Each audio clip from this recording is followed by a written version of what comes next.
I found once again, I've been at Musicians Institute now since 1985, and one thing I've noticed is that the style has changed. It used to be pretty much, when I was a student, it was all jazz and bebop, and everybody was trying to play over the hardest progression possible. If I can play over giant steps.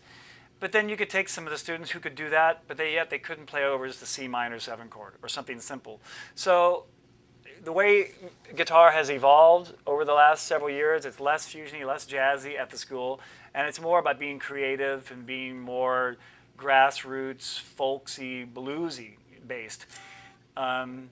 So what I try to do when I talk to the students, I listen to everybody. I mean, maybe there's some teachers that will only allow a certain level into their classrooms, and I've seen so many students improve so fast in such a short amount of time that I let everybody play.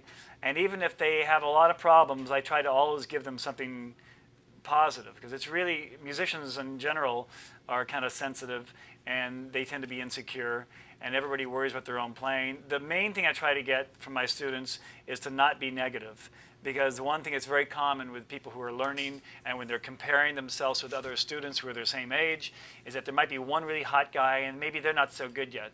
So they'll come and they'll play for me and they'll go,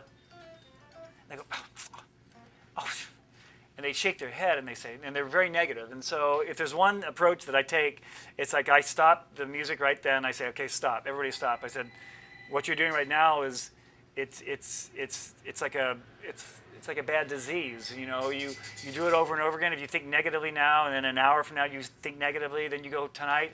You know, if I'm watching you play, it doesn't sound so bad. But if I see you, if I can see with my eyes that you think yourself that you don't believe in yourself, then that turns me off. I said, number one, you can change that. That's a number one. Just the physical, not making that expression anymore. Start that immediately. And then hopefully, you know, you can keep that, turn that into a positive feeling as time goes on. Because if you have one day, 1 week, 1 month, 1 year, and we all know how fast time goes by, you know, all of a sudden you have a year of being negative. And that really builds up inside, and maybe, you know, you try to cover it up, but it still shows. So I just try to do the reverse thing and start them off simple and try to keep them positive, because there's always something good. Everybody has something good to, you know, there's different levels, but everybody has something good to offer. So I try to concentrate on the good and give them positive reinforcement to keep them interested in guitar and to keep them learning and keep on the best track they can, because it's all about, it's a big mental game you play with yourself, I think.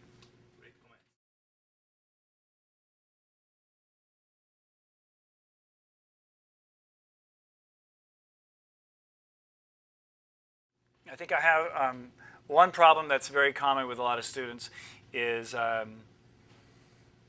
maybe they know how to play the scale, but they know how to start the note, but they don't know how long to hold the note. If that makes any sense. It's like if you're playing,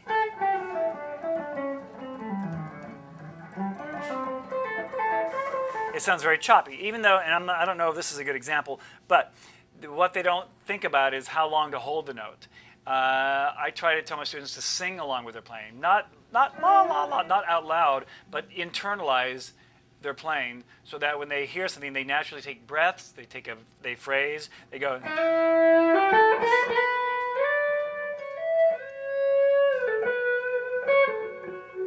To make it all lyrical.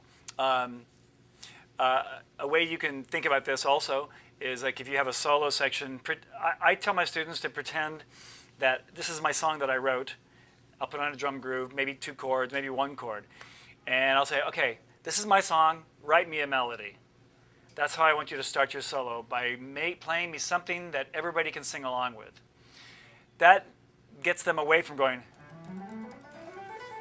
because nobody wants to hear a scale played in a song.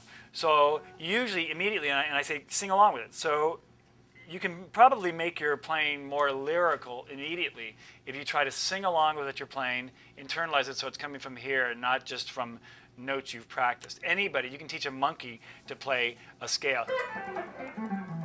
But where the magic comes in is if you are playing something that's really musical, that means something. And I would rather hear something that sounds like, as opposed to I'd rather hear that really nice melody, because that's why people will remember, and that's what I think can help immediately get legato. And once again, the whole concept of hammering on when you ascend and pulling off when you descend helps make it more legato and musical too. So you get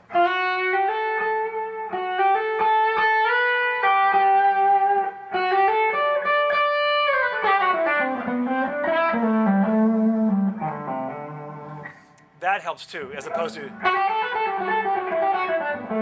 and that's an exaggerated picking style right there. But yeah, a combination of all those things. But number one, you can change tomorrow, is try to sing along with your playing and make sure that everything counts. You know, you don't always have to, and when you practice as well, you don't necessarily have to practice the scales like, because if you practice your scales like that, it's going to sound like that when you solo. So a lot of times I'll play the same notes. I'll just try to make them musical with some different ideas rhythmically.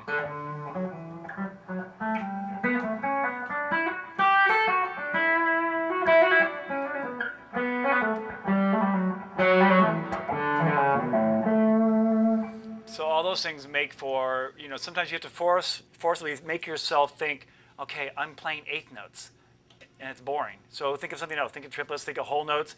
Never be afraid to take long rests, you know, where you breathe, because that makes, when you do play the notes, it makes them that much more exciting. Also, I'm sorry, one more good tip, I think you should always record yourself practicing, at least in the beginning anyway. If you want to get over bad habits, record yourself practicing, because to me, it's like hearing your voice on a tape recorder. Nobody likes the way that sounds. You know, you hear yourself on a voice machine, you go, man, do I really sound like Kermit the Frog that much? You know, and it's true, but it's the same way when you listen to yourself practicing your guitar, you're going to pick up all the old habits. You're going to go, oh man, I always go to that one lick all the time. Oh, and it just makes that much more painfully obvious. So record yourself whenever possible and listen back to it. That's another good way to improve fast.